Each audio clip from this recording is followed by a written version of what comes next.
Hello সবাইকে, আমি রজনী। পুজো পার্বণ কাটিয়ে নতুন ভিডিও নিয়ে আবার তোমাদের সামনে হাজির হয়েছি। আজ রবিবার, সকালে ছেলের গিটার ক্লাস থাকে, তাই অভিজিৎ বলল চলো আজকে দুজনে মিলে ছেলেকে গিটার ক্লাসে দিয়ে আসি। তাই তিনজনে মিলে সকালের জলখাবার খেয়ে তারপর বেরিয়ে পড়লাম ছেলেকে গিটার ক্লাসে দিতে যাওয়ার জন্য। গাড়ি থেকে নেমেই শুরু হয়ে গেছে দুজনের খুনসুটি। বাবা যে দিনটায় বাড়ি থাকবে সেদিন একবারে বাবার আদুরে বাচ্চা হয়ে ওঠে। দেখেছো রাস্তায় যেতে যেতেই কি করছে দুজনে। আর আমি বাদ।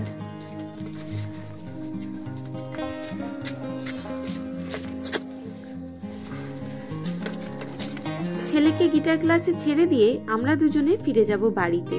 তবে আজকে দুপুরের জন্য যাওয়ার আগে নিয়ে নিলাম তিনজনের জন্য 3টে মিষ্টি দই।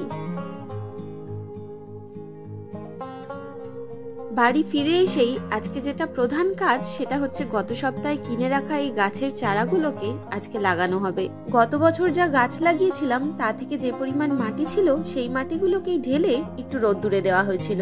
অভিজিৎ আর আমি দুজনে মিলে লাগিয়ে ফেললাম এবারের কেনা 22টা শীতের চারা। তবে তার মধ্যে বেশিরভাগই অভিজিতের লাগানো, আমি কয়েকটা লাগিয়েছি। সমস্ত গাছগুলো লাগানো হয়ে গেছে আর একটু বেশি করে জল দিয়ে দিচ্ছি।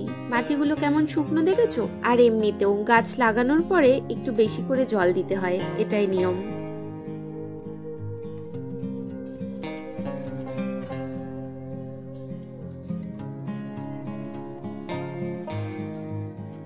আজ নেক্সট ডে মর্নিং, সকালবেলা অভিজিৎ কাজে বেরিয়ে গেছে আর ছেলের জন্য আমি এখন একটু দুধ গরম করছি।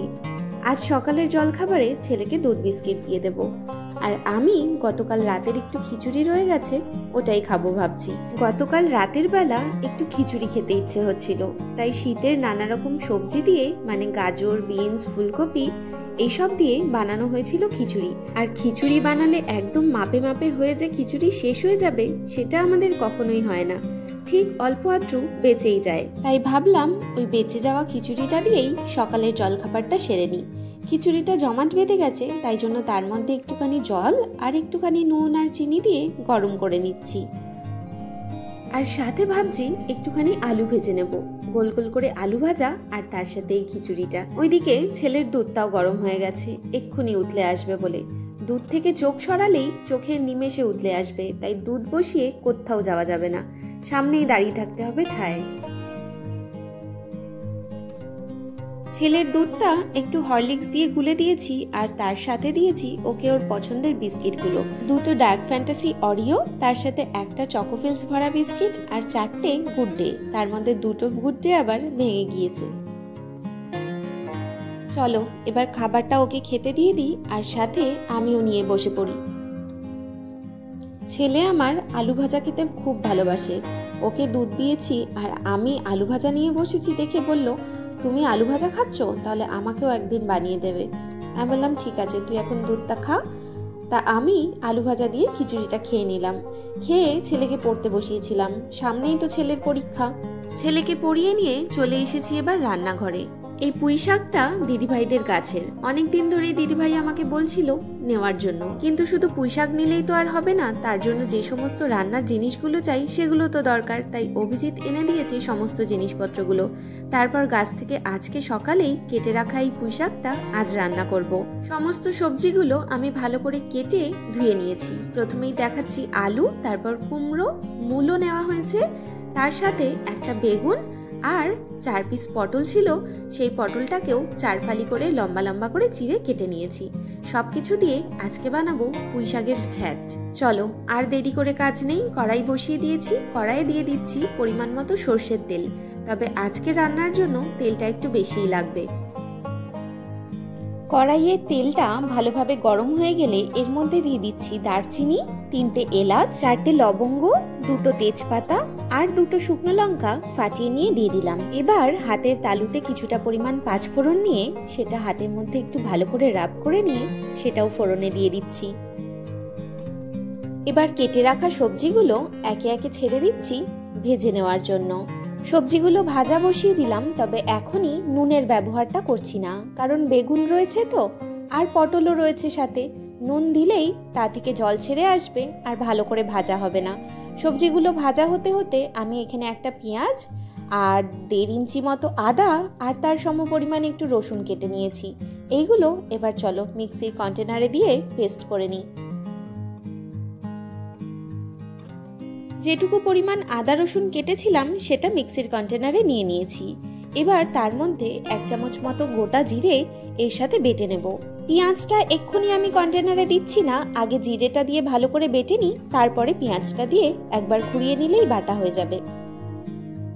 এদিকে দেখো আমার আদা রসুন আর জিরে বাটা হয়ে গেছে। চলো এবার এর মধ্যে পেঁয়াজটা দিয়ে জাস্ট একবার ঘুরিয়ে নিই। পেঁয়াজ আদা রসুন কেটে মশলা বানাতে বানাতে এদিকে কিন্তু আমার সবজিটাও প্রায় ভাজা হয়েই এসছে। তবে এই ভাজার সময় আমি একটা জিনিস অ্যাড করতে ভুলে গিয়েছিলাম, কিছু চিনে বাদাম, তাই এখন অ্যাড করে দিচ্ছি। সবজিটার সাথে আরও কিছুক্ষণ এটা ভাজা হয়ে যাবে। আর কিছুক্ষণ ভেজে নিয়ে এবার এর মধ্যে দিয়ে দিচ্ছি বেটে রাখা মশলাটা। ওই যে পেঁয়াজ আদা রসুন আর গোটা জিরের যে বাটাটা বেটেছিলাম সেইটাই দিয়ে দিলাম। মিক্সির কন্টেনারে সামান্য পরিমাণ জল দিয়ে সেটাও দিয়ে দিলাম মশলাটার মধ্যে। দিয়ে দিলাম পরিমাণ মতো নুন, চিনি, হলুদ গুঁড়ো, লঙ্কার গুঁড়ো আর কাশ্মীরি মির্চ। এই রান্নাটায় চিনির ব্যবহার একটু বেশিই হবে, সেই জন্য এখানে আমি 1 চামচ মতো চিনির ব্যবহার করেছি। এবার পুরো মশলাটাকে ভালোভাবে একটু কষিয়ে নেব। মশলাটা ভালো করে মিনিট 5-7 সময় ধরে কষিয়ে নেওয়ার পর এবার এর মধ্যে দিয়ে দিচ্ছি আগে থেকে ভালো করে কেটে ধুয়ে রাখা শাকগুলো। বাড়ির গাছে হওয়া কোনো শাকসবজির টেস্টই আলাদা হয়, তাই না বলো? শাকগুলোকে দেখেও একভাবে তাই মনে হচ্ছে। কি সবুজ আর সতেজ পুরো শাকটা, গাঢ় সবুজ রঙের একদম। এবার আর কি রান্না করার আর তেমন কিছুই বেঁচে নেই। ভালো করে শাকগুলো মিশিয়ে নিচ্ছি পুরো ভাজা মশলাগুলোর সাথে, আর কিছুক্ষণ ঢাকা দিয়ে রেখে দেব। প্রায় মিনিট 15 সময় ধরে ঢাকা দেওয়া থাকবে, কারণ একটু সময় পরেই এটা নরম হয়ে আসবে। মিনিট 15 বাদে যখন কড়াই থেকে ঢাকাটা সরিয়ে নিলাম তখন দেখলাম শাক থেকে বেশ অনেকটাই জল ছেড়ে এসছে। এবার গ্যাসের ফ্লেমটাকে হাই করে দেব আর জলটা শুকিয়ে নেব।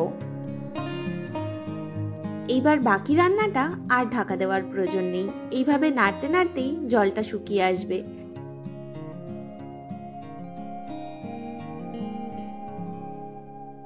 দেখো বেশ আরও 5-7 মিনিট পর জলটা অনেকটাই টেনে গেছে আর শাকের কালারটাও কিন্তু বদলে এসেছে। তবে আরও কিছুটা জলজলে ভাব রয়েছে। এবার আর হাই ফ্লেমে রাখলে হবে না, গ্যাসের আঁচটাকে এবার মিনি করে দেব আর লো ফ্লেমেই এবার বাকি রান্নাটা হবে। রান্নাটা কমপ্লিট হতে আর খুব বেশি সময় বাকি নেই, আর 5-7 মিনিট পরেই রান্নাটা নামিয়ে নেওয়া যাবে। তবে নামানোর আগে আমি এর মধ্যে প্রায় 2 চামচ মতো শুকনো গুঁড়ো নারকেল দিয়ে দিচ্ছি। শুকনো নারকেলটা দেওয়ার পর পুরো পুঁইশাকটার সাথে ভালো করে মিশিয়ে নেব আর লো আঁচেই মিনিট 5 সময় ধরে এটাকে হতে দেব। তাহলেই আজকের পুঁইশাকের ঘ্যাট একদম রেডি। খেতে কিন্তু খুব ভালো হয়েছিল, তোমরাও একবার বাড়িতে অবশ্যই এইভাবে বানিয়ে দেখো।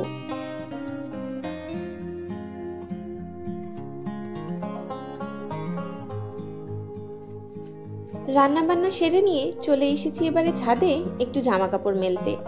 আজ অনেকগুলোই বেশ জামা কাপড় জমে গিয়েছিল, তাই একসাথে সব জামা কাপড়গুলোকে আজকে মেশিনে ধুয়ে নিয়েছি। মেলতে এসে দেখলাম দড়িটা বেশ খানিকটা নেমে গেছে, তাই দড়িটাকে ঠিক করে শুরু করে দিলাম জামা কাপড়গুলো মেলা। সামনের গোটা সপ্তাহটা জুড়েই ছেলের ফাইনাল পরীক্ষা চলবে, তাই সামনের গোটা সপ্তাহটাই খুব ব্যস্ততার মধ্যে কাটবে। তখন কতটা এই কাজগুলো করে উঠতে পারবো জানি না, তাই আগে থেকে কাজগুলো সেরে রাখা। সামনের সপ্তাহ ব্যস্ততার মধ্যে কাটবে এটা তো জানি, কিন্তু এই সপ্তাহটাও ভীষণই ব্যস্ততার মধ্যে কাটছে, কারণ ছেলে তো বাড়িতে রয়েছে, এখন তো স্কুলে যাচ্ছে না। পরীক্ষার আগের কটা দিন বাড়িতে বসে প্রিপেয়ার হচ্ছে। পড়ার লেসনগুলো লাস্ট চোখ বুলিয়ে নেওয়ার পালা, আর কটা দিন মাত্র হাতে। তাই ওকে একা ছেড়ে দিলে তো হবে না, ওর সাথে সাথে আমিও বসে থাকছি ওকে পড়ানোর জন্য। সেই জন্য গত কয়েকদিন ধরে ঠিকমতো ভিডিও বানাতে পারছি না, আর তোমাদের সাথে শেয়ারও করা হয়ে উঠছে না। এক বালতিতে যেটুকু পরিমাণ জামা কাপড় ধরে সেটুকুই নিয়ে এসেছিলাম। দ্বিতীয়বারে আরও অনেকটা জামা কাপড় ছিল, সেগুলো এনে সমস্ত জামা কাপড়গুলো মেলা হয়ে গেছে। আজ এতগুলোই জামা কাপড় জমে গিয়েছিল যে এই দিকের ছাদে মেলেও পুরো তার ভর্তি।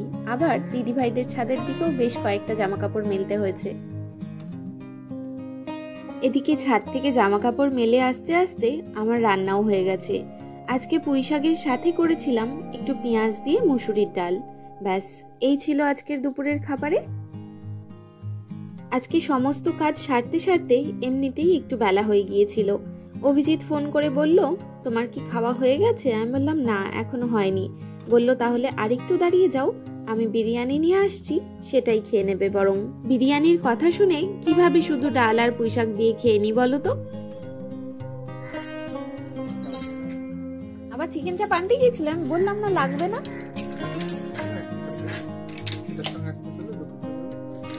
আর ওইটা কি? ও, ওইটাই মিষ্টির বাক্সটা।